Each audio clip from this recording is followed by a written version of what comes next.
Black people are not pro-drugs. Most of us are not pro-drugs because of other black people trying to make us not like drugs, and it worked. We raised our children to hate drugs. It worked.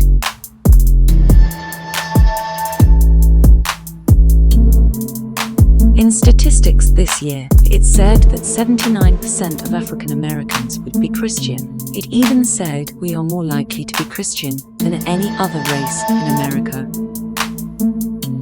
It is highly offensive that you would say a president is racist. You believe a lot of us do drugs when most of us are against drugs. Because to me, it shows you say all black people do drugs, or at least most black people. If a man were to wave a bag of drugs in front of most African Americans' faces, it'd be put in the garbage. You would be asked to leave in a rather harsh manner.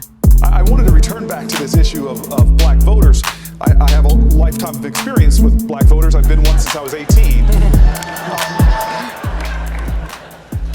Nobody on this stage should need a focus group to hear from African American voters. Black voters are pissed off and they're worried. They're pissed off because the only time our issues seem to be really paid attention to by politicians is when people are looking for their vote. And they're worried because the Democratic Party, we don't want to see people miss this opportunity and lose because we are nominating someone that isn't trusted, doesn't have authentic connection. And so that's what's on the ballot, and issues do matter. I have a lot of respect for the Vice President. He has sworn me into my office as a hero. This week I hear him literally say that I don't think we should legalize marijuana. I thought you might have been high when you said it. and let me tell you, because marijuana in our country is already legal for privileged people. And the war on drugs has been a war on black and brown people. And so let me just say this. With more African Americans under criminal supervision in America than all the slaves since 1850, do not roll up into communities and not talk directly to issues that are going to relate to the liberation of children, because there are people in Congress right now that admit to smoking marijuana, while there are our kids are in jail right now for those drug crimes. And so these are the kind of issues that mean a lot to our community, and if we don't have somebody authentically, we lost the last election. Let me just give you this data example. We lost in Wisconsin because of a massive diminution, a lot of reasons, but there was a massive diminution in the African American vote. We need to have someone that can inspire, as Kamala said, to inspire African Americans to the polls at record numbers. Thank you, Senator Booker. Vice President Biden, you can respond to that. I'll be very brief. Number one, I think we should decriminalize marijuana, period. And I think anyone... Not all black people do drugs.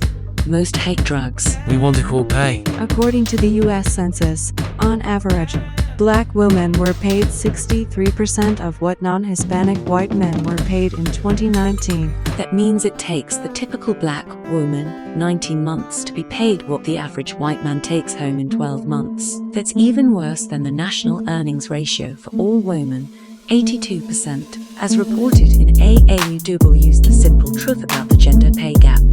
Black Americans pay more than any other group to own a home. We are paid less and charged more. We want reparations. This video was made on October 18, 2020. We are not just black. We are also Americans. I believe that marijuana should be illegal like it rightfully is, and I'm an African American woman. Also, as a black person who knows what this is, Black Lives Matter means that we matter too. We are not trying to say you don't matter. We were fighting for our rights. We know what we mean by it. It is a group of people, and different people do different things. Most of us who support are Christian good people. Most of us don't agree with rioting and burning things down. In fact, some protesters stopped a looting situation by guarding the store. God loves all races no matter what.